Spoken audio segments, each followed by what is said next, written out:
Hey everybody, Danny Griffin with another Monday Mojo brought to you by freethinkingtools.com. What has been will be again. What has been done will be done again. There is nothing new under the sun. That comes from King Solomon. As the father of 5 kids, I've seen my share of battles over nothing. Perhaps none more consistent than the daily battle of 2 teenage sisters fighting over who is the rightful owner of the hot article of clothing du jour. Who needs an alarm clock when you can count on this type of noise every single day? Yet, when I really think it's just for kids, I realize that they're only scratching the surface. Adults take this game to a whole new level. In business, these types of battles are everywhere. Now just think about the major uproar that Sean Fanning caused when he devised a mechanism to share music online. The industry went crazy and attacked the kid over copyright infringement. How about movies that are made from bits and pieces of great books or plays? Now, certainly plagiarism is reprehensible and reserved for the lazy, but where do we draw the line about ideas and when we should and shouldn't fight to protect them? Furthermore, is overprotection actually stunting the growth of ideas that might be world-changing? Napoleon Hill, in his work of genius, Law of Success, talks abundantly about ideas that float through the ether at different frequencies. At first, it might sound like crazy talk and drift into the complex world of quantum physics, but I would argue that it's not even that complicated. Let's start with King Solomon, one of the richest men to have ever lived, in his assertion that there is nothing new under the sun. Was he correct? Could it really be there is no such thing as unique information? How would Edison feel about that?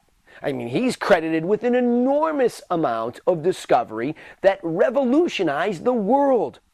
How about George Washington Carver, who discovered myriad uses for the peanut? You're telling us that somebody else could have just as easily come to the same conclusions as these guys? Well, yes, of course. Not sure this is true? Well, think about how many times in your life you've had great thoughts and ideas come into your mind because you finally strung together a bunch of puzzle pieces until you actually saw the big picture, only to shortly thereafter discover that somebody else had come to the exact same discovery before you. Well, if you're doing more than drooling each day, then of course you know what we're talking about. So, what's the point here? It's time we stopped whining about who discovered what and focus more on how do we evolve these great ideas that have already been developed to this point. By continuing to grind away with the models that we have at our disposal, we're able to make new distinctions.